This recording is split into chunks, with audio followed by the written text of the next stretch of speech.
नमस्कार,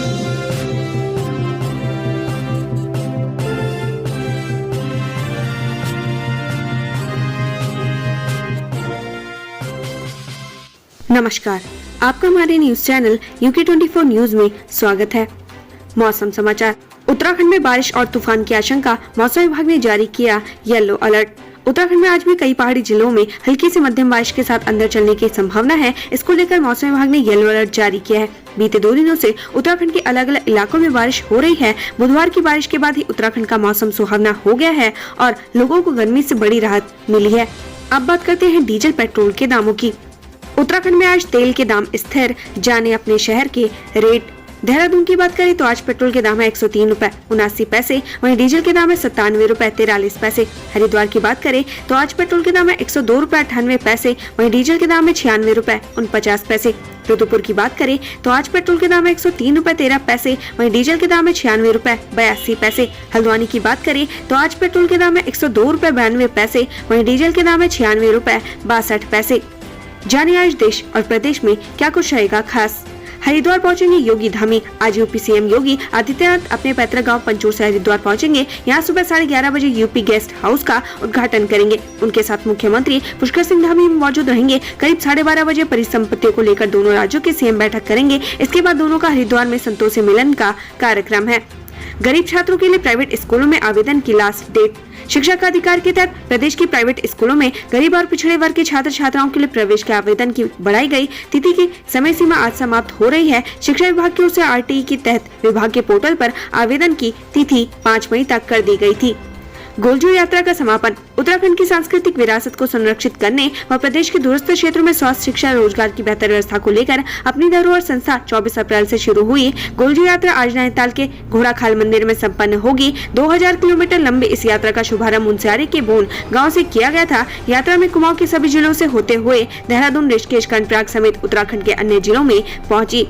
केदार धाम पहुंचेगी डोली। बाबा केदार की चलविग्रह डोली शीतकालीन प्रवासी स्थल ओंकारेश्वर मंदिर ऊखीमठ से रवाना होकर आज केदारनाथ धाम पहुंचेगी। शुक्रवार 6 मई को सुबह 6:25 पर भगवान केदारनाथ के कपाट भक्तों के दर्शनार्थ के लिए खोल दिए जाएंगे।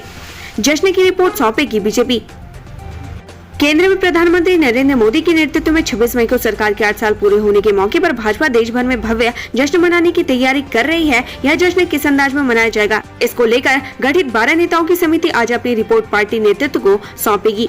देशद्रोह कानून पर सुनवाई। देशद्रोह कानून की संवैधानिक वैधता पर सुप्रीम कोर्ट में आज केंद्र सरकार को जवाब दाखिल करना है। इस मामले में कोर्ट ने कहा था कि कानून का गलत इस्तेमाल हो रहा है। राजद्रोह कानून एक औपनिवेशिक कानून है और इसका इस्तेमाल अंग्रेजों द्वारा और हमारी आजादी का गला घोटने के लिए किया गया था। IPL 2022। IPL के 50वें मुकाबले में आज शाम 7:30 बजे दिल्ली कैपिटल्स बनाम सनराइजर हैदराबाद के बीच मुंबई के ब्रेबॉर्न स्टेडियम में मैच खेला जाएगा। टोल प्लाजा मैनेजर से रंगदारी मांगने वाला गिरफ्तार, कोर्ट ने 14 दिन की न्यायिक हिरासत में भेजा। काशीपुर की कुंडा थाना पुलिस ने टोल प्लाजा के मैनेजर से रंगदारी मांगने वाले शख्स को गिरफ्तार किया है। पुलिस ने शख्स को कोर्ट में पेश कर न्यायिक हिरासत में भेज दिया है। दर्दनाक हादसे में 14 साल की बच्चे की मौत, परिवार में पसरा मातम। इन दिनों रामपुर रोड पर LPG गैस पाइपलाइन डालने का काम चल रहा है। वहीं कंपनी ने पाइपलाइन बिछाने के लिए सड़क के पास में गहरे खड्डे खोदे हुए हैं। बुधवार शाम जीतपुर नेगी निवासी उमेश कश्यप का 14 वर्षीय पुत्र मनोज अपने दोस्तों के साथ खेल रहा था। इस दौरान तभी एक पाइप लुढ़ककर मनोज के ऊपर जा गिरा, जिससे वह पाइप के नीचे दब गया। मुख्य सचिव ने ली अधिकारियों की बैठक। स्वास्थ्य, खेल और वन विभाग से जुड़े सुझावों पर हुआ चिंतन। मुख्य सचिव SS संधू ने स्वास्थ्य, खेल और वन विभाग से जुड़े सुझावों पर अधिकारियों की बैठक ली। इस दौरान उन्होंने इको पार्क और नेचर ट्रेल आदि विकसित करने के निर्देश दिए। साथ ही खाली जगहों पर ओपन जिम और प्लेग्राउंड बनाने को कहा। टीचर ने फोड़ी मासूम की आंख, कोर्ट के आदेश पर मुकदमा दर्ज। इरफान ने न्यायिक मजिस्ट्रेट काशीपुर के न्यायालय में प्रार्थना पत्र देकर कहा था कि उसकी 7 वर्षीय पुत्री आलिया राज के प्राथमिक विद्यालय गुलरिया में कक्षा 1 की छात्रा है। बीते साल 18 नवंबर को क्लास टीचर आभा शर्मा ने उनकी बेटी आलिया के साथ मारपीट की थी। वहीं इस मारपीट से उनकी बच्ची आलिया की दाईं आंख की रोशनी चली गई। केंद्रीय गृह मंत्री अमित शाह से मिले सुबोध उनियाल, चारधाम आने का दिया न्योता। उत्तराखंड के वन मंत्री सुबोध उनियाल ने दिल्ली में अमित शाह से मुलाकात करते हुए उन्हें चारधाम यात्रा पर आने का न्योता दिया। केदारनाथ के बाद बद्रीनाथ धाम पहुंचे मुख्य सचिव, निर्माण कार्यों का किया स्थलीय निरीक्षण। कपाट खुलने से पहले मुख्य सचिव SS संधू तैयारियों का जायजा लेने केदारनाथ धाम पहुंचे। वहां से बद्रीनाथ भी गए। बद्रीनाथ पहुंचकर उन्होंने मास्टर प्लान के तहत चल रहे निर्माण कार्यों का स्थलीय निरीक्षण किया। उन्होंने कहा कि कुछ सालों में बद्रीनाथ धाम का भव्य रूप दुनिया के सामने होगा।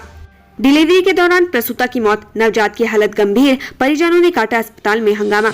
रुद्रपुर में एक प्रसूता की डिलीवरी के दौरान मौत हो गई, जिसके बाद परिजनों ने अस्पताल में जमकर हंगामा कर दिया। परिजनों का कहना है कि डॉक्टर और स्टाफ ने डिलीवरी के दौरान लापरवाही की, जिस कारण प्रसूता की मौत हो गई। चंपावत उपचुनाव को लेकर कांग्रेस ने कसी कमर, करण मेहरा बोले चेहरे को लेकर मंथन जारी। चंपावत उपचुनाव को लेकर कांग्रेस का कहना है कि खटीमा में 5 साल विधायक और मुख्यमंत्री बनने के बावजूद पुष्कर सिंह धामी को हार मिली थी, इसका असर चंपावत में भी होगा, जबकि कांग्रेस अभी तक प्रत्याशी का नाम तक घोषित नहीं कर पाई है। वहीं करण मेहरा की माने तो कई दावेदार मेल के जरिए भी अपनी दावेदारी जता रहे हैं। केंद्रीय गृह मंत्री अमित शाह से मिली रितु खंडूड़ी, कोटद्वार को जिला बनाने की मांग। दिल्ली में उत्तराखंड विधानसभा अध्यक्ष रितु खंडूड़ी और गृह मंत्री अमित शाह की मुलाकात हुई। यह मुलाकात रितु खंडूड़ी के दिल्ली प्रवास के दौरान हुई। रितु खंडूड़ी ने अमित शाह के सामने कोटद्वार को जिला बनाने की पेशकश की है। केदारनाथ के लिए हेली सेवा बुक कर रहे हैं तो सावधान, ऑनलाइन फ्रॉड के केस बढ़े। चारधाम यात्रा का आगाज होते ही हेली सेवा के नाम पर ऑनलाइन धोखाधड़ी का मामले सामने आने लगे हैं। उत्तराखंड साइबर क्राइम पुलिस के मुताबिक इन दिनों यात्रा सीजन में ठग ऑनलाइन हेली सेवा बुकिंग के नाम पर लोगों को ठग रहे हैं। यह सारा खेल बिहार, झारखंड और राजस्थान से खेला जा रहा है। दलित दूल्हे को घोड़ी से उतारने का मामला, 5 महिलाओं सहित 6 लोगों पर मुकदमा दर्ज। सल्ट तहसील के प्रभारी नायब तहसीलदार दीवान गिरी गोस्वामी आज टीम के साथ पीड़ित के गांव पहुंचे, जहां उन्होंने दूल्हे, उनके परिजनों, ग्रामीणों से बातचीत की। उन्होंने बताया कि 6 लोगों के खिलाफ मुकदमा दर्ज कर लिया गया है। मामले की जांच की जा रही है। जांच में जो भी तथ्य सामने आएंगे उस आधार पर अग्रिम कार्रवाई की जाएगी। उत्तराखंड कोविड-19 ट्रैकर, 24 घंटे में मिले 23 नए कोरोना संक्रमित, एक्टिव केस 115। उत्तराखंड में कोरोना संक्रमण की रफ्तार फिर धीरे धीरे बढ़ने लगी है। बीते 24 घंटे में 23 नए कोरोना मरीज मिले हैं। ऐसे में एक्टिव केसों की संख्या 115 पहुंच गई है। वहीं 19 मरीजों ने कोरोना को मात दी है। उत्तराखंड एसटीएफ को बड़ी सफलता, एनकाउंटर के दौरान 25,000 का इनामी गैंगस्टर गिरफ्तार।